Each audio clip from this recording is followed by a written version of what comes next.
दोस्तों, आज मैं आपको एक कहानी सुनाने जा रहा हूं जो एक समुद्री तूफान में बचे व्यक्ति की है। आइए कहानी शुरू करते हैं। एक बार की बात है, एक समुद्री जहाज अपने सफर पर निकला। कुछ दिनों की यात्रा के बाद वो तूफान में फंस गया और तूफान इतना खतरनाक था, जहाज डूब गया और समस्त यात्री भी डूब गए। सिर्फ एक व्यक्ति ही जीवित रहा। अब वह व्यक्ति समुद्र में अकेला तैर रहा था, ईश्वर से प्रार्थना कर रहा था कि किसी प्रकार उसकी जिंदगी बच जाए। वह तैरते तैरते एक टापू के नजदीक पहुंचा।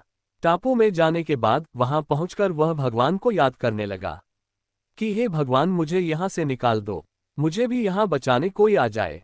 पूरा दिन वह प्रार्थना करता ही रहा, लेकिन कोई नहीं आया। फिर अगले दिन ऐसा करते करते पूरा महीना भर हो गया, लेकिन कोई भी ना आया। अब उस व्यक्ति की दिनचर्या बन चुकी थी। वह नारियल पानी पीता, मछली का शिकार करता और वही जंगली फल खाता, घास फूस की बनाई झोपड़ी में रहता।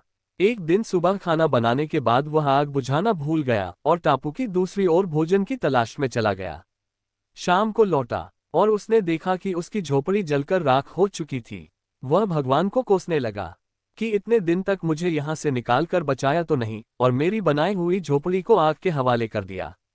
वह भगवान को कोसता रहा। कोसते कोसते रात हो चुकी थी। वह वही रेत में सो गया। सुबह जब ठंडी हवा चली तो उसकी आंख खुली। वह आश्चर्य में पड़ गया और उसने देखा सामने की तरफ कुछ दूरी पर समुद्र में एक जहाज खड़ा था और कुछ लोग उसके सामने ही खड़े हुए थे। वह उठा और उसने पूछा कि वह लोग यहाँ कैसे पहुंचे, उन्हें उसके यहाँ होने का कैसे पता चला। जहाज का कैप्टन बोला, जो कल तुमने अग्नि संकेत भेजा था, हम लोग उसी के कारण यहाँ पहुंचे। वह बोला, मैंने तो कोई अग्नि संकेत नहीं भेजा था। फिर यह बोलते हुए उसे याद आ गया कि कल उसकी झोपड़ी में जो आग लगी थी, कप्तान ने उसको अग्नि संकेत समझ लिया था। वह व्यक्ति समझ चुका था कि झोपड़ी में आग लगना भी भगवान की इच्छा से ही हुआ था। उसे इस टापू से बाहर निकालने के लिए ही आग लगी हुई थी। वह खुशी खुशी जहाज में चढ़ गया और भगवान का शुक्रिया अदा करने लगा। दोस्तों, हम अपनी क्षीण बुद्धि से दुनिया को देखते हैं और प्रभु की इच्छा को समझ नहीं पाते हैं। जब भी बुरा वक्त आता है, भगवान को कोसते हैं, जबकि हमें भगवान पर विश्वास रखते हुए अपने कर्म को करते रहना चाहिए।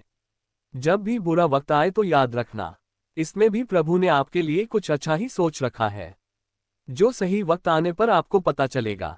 इसलिए कभी भी हार न माने और हमेशा अच्छे कर्म करते रहिए। प्रभु अवश्य आपकी समस्त समस्याओं का समाधान निकालेंगे, आपको और बेहतर जिंदगी प्रदान करेंगे। दोस्तों, इस कहानी के बारे में आपकी क्या राय है, कमेंट में अवश्य लिखें। कहानी को अंत तक सुनने के लिए धन्यवाद।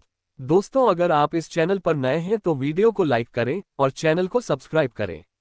मिलते हैं एक और वीडियो में, तब तक के लिए जय हिंद, जय भारत।